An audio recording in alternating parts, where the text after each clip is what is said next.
Alright boys, I'm still covering the trial for the 3 men that killed X. And today a little bit of a clown show occurred where 2 of the co-defendants got brought in handcuffs and apparently walked by some of the jury. They started to reach for a mistrial, but then the judge denied it quickly. And it gets pretty interesting here, so watch the full video and there's more details and everything that happens at the end. The state attorney is amazing at her job and she pretty much on everything, so here we go boys. There were no jurors sitting there waiting. They were not paraded in front. The jurors' waiting room is on the other side of the hall and they hadn't even arrived yet, and I ensured that when the defendants were brought in, I instructed BSO not to do that, to make sure that, but once I saw them come through, I said, make sure they come through the back so that it can't happen. So what happened at the beginning of this day was the killers came through the front in handcuffs and their jumpsuits in front of the jurors, apparently. I think only right here, it only says 1 juror saw them, but the judge doesn't want them to see that for some reason. I don't know why. I guess it's just not, they want to see them only in suits. I don't know, dude. They don't see them in handcuffs. It's strange. Nobody out in the hall at the time.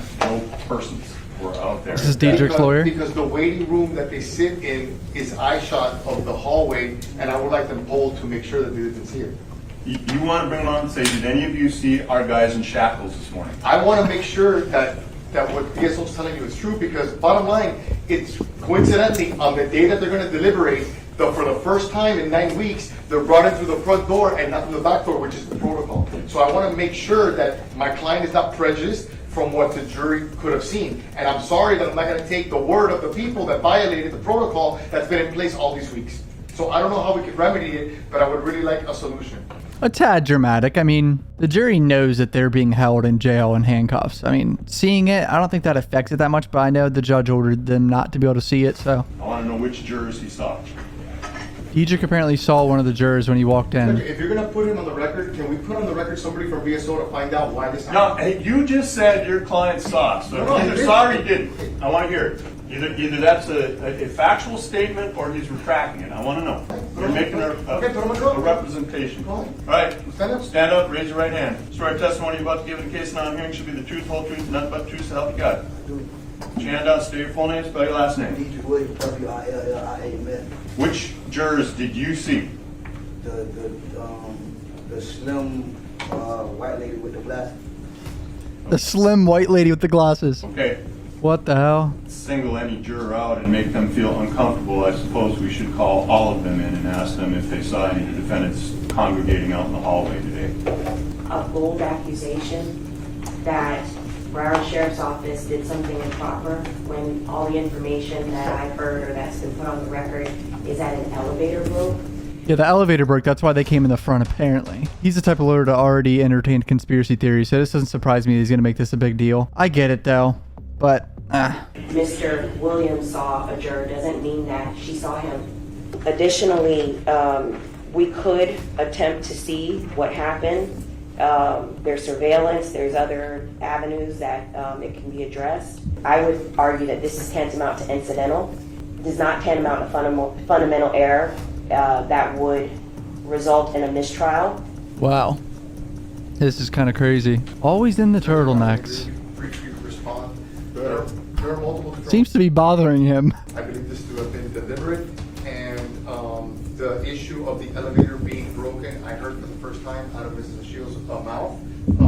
Didn't want to be put in this position. I believe that having my client perp walked in shackles in front of the jury is extremely prejudicial, especially on the day that they're probably going to get the case to deliberate. I've been put in this uncomfortable position, and both me and my client didn't want to be in this position. Jesus, bro. Oh my god, what a clown show. Bro always looks so nervous. Phillips versus State, 39-7-3-269, Florida Supreme Court. Jurors inadvertent view of defendant shackles not so prejudicial as to warrant a mistrial.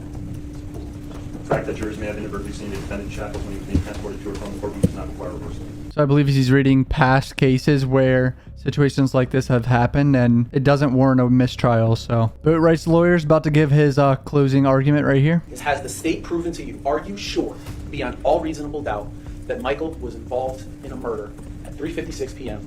on June 18th, 2018? They haven't proven that to you because he wasn't. I also, in my opening, asked you to pay attention to the quality. Laughable. His phone's tracked there. It's tracked on Bluetooth. The state wants you to focus on photographs and videos, again, that happened hours and days after this murder. They want you to focus on bullets and masks that had nothing to do with this murder. What's the evidence? So I want to begin by talking about the most important piece of evidence in this case, and that is the DNA. Okay. So the swabs of the fingernails of X. Okay. Right fingernail of Jose Anthony.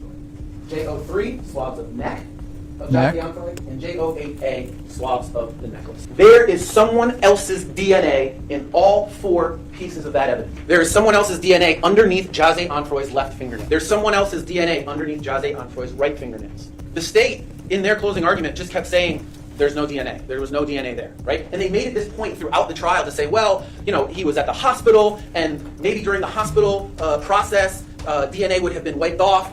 No, there was DNA there. There is foreign DNA on the video for over 45 seconds. Go ahead, go to the next one. You see him struggle with the 2 men. And what else do we know about those 2 men? They weren't wearing gloves. There's someone else's DNA there too.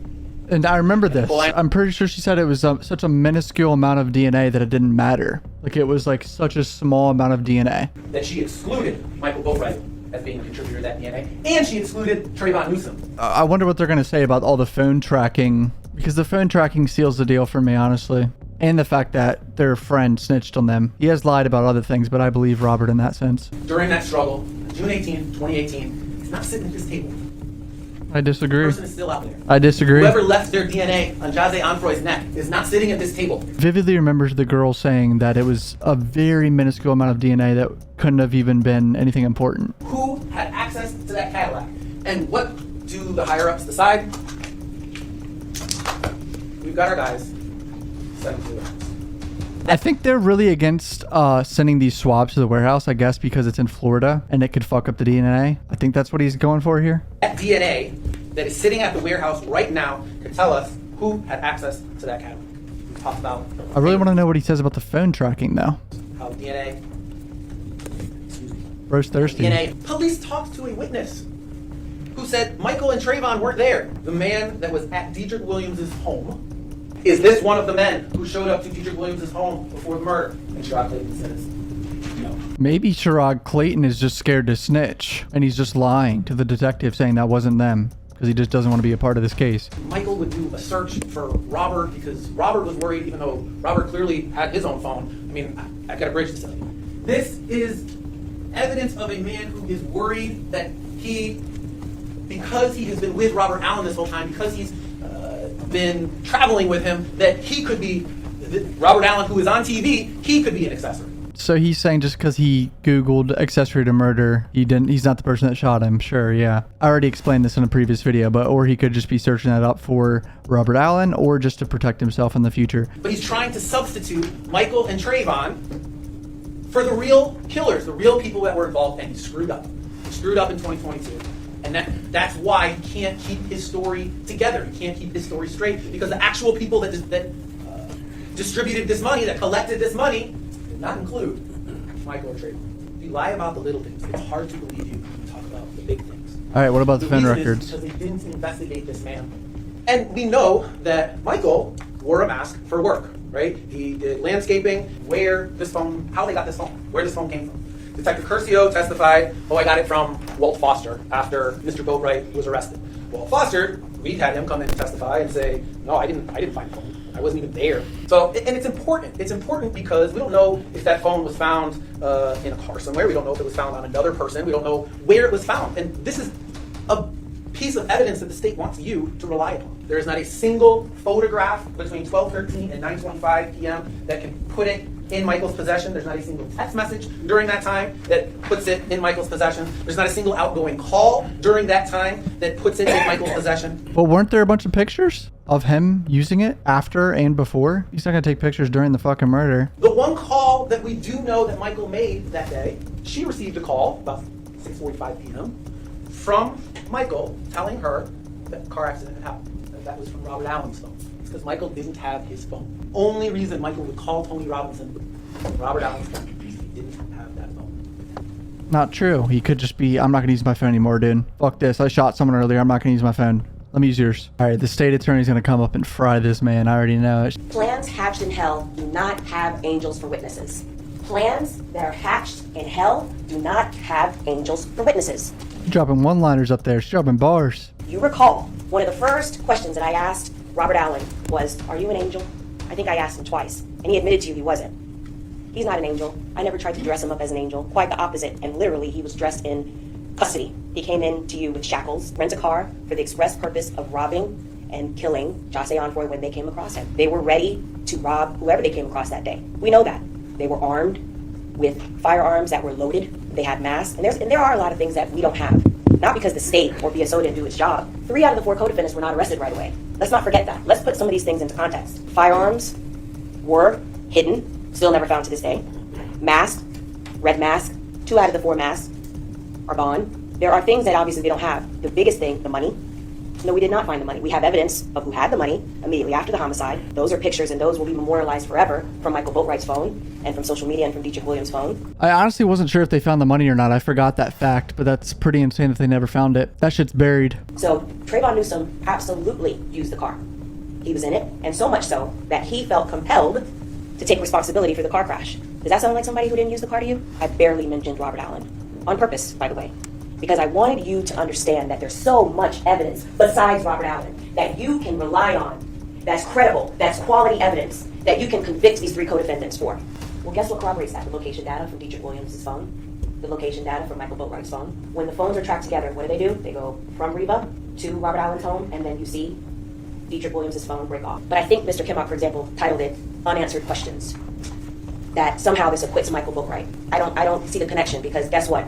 He wasn't just simply posing with money. They were gloating at the fact that they had thousands of dollars.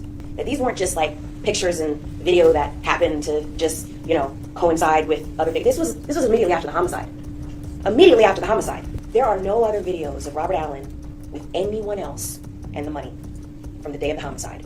The people that are in social media from months ago, from before the homicide, he's not posing with them and money from the homicide on trial. Yeah, like why would all these people have all this money suddenly the same day of the murder too?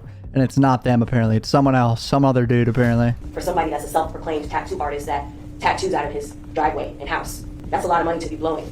$800 is a lot of money. That lawyer's tripping. And it's a lot of money to just spend on clothes. If you're spending $800 on clothes, you better have a lot of money saved up, because that's such a dumb purchase. From the cell phones, because that's what places him in the car. That's what places him at the homicide scene. That's what places him with his co-defendants.